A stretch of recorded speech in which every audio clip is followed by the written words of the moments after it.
సొదొమ రాజు అంటున్నాడు, నీవు మాకు చేసిన సహాయమును బట్టి, మాకిచ్చిన విడుదల జయమును బట్టి మా మనుషులు మాకుంటారు, కానీ ఇక్కడ ఉన్న ఆస్తి అంతా నువ్వే తీసుకో అన్నాడు. అప్పుడు అబ్రహాం ఏమన్నాడు, నీవిచ్చే చెప్పుల వారు కట్టుకోవడానికి తాడు గాని, నూలు పోగు బట్టలు కుట్టుకునే దారం ఉంటది కదా, ఆ దారము కూడా నేను తీసుకోను. ఒకవేళ తీసుకున్నట్లయితే నీవు చెప్పుకుంటావు తర్వాత, అబ్రహాముని ధనవంతుని చేసింది, ఆయనకిచ్చింది నేనే అని చెప్పుకుంటావు.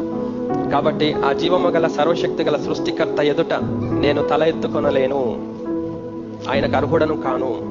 కాబట్టి ఆయనకు అప్పగించుకున్నాడు అబ్రహాం. తీసుకోలేదు, ఏమి తీసుకోలేడు అబ్రహాం.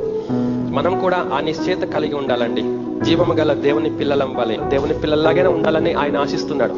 మనమేమో ఆయనను మర్చిపోయి మనం ఈ లోకంలో పిల్లల వలె ఊహించుకొని మనం ఆలోచిస్తే మనం ఎలాగుంటాం?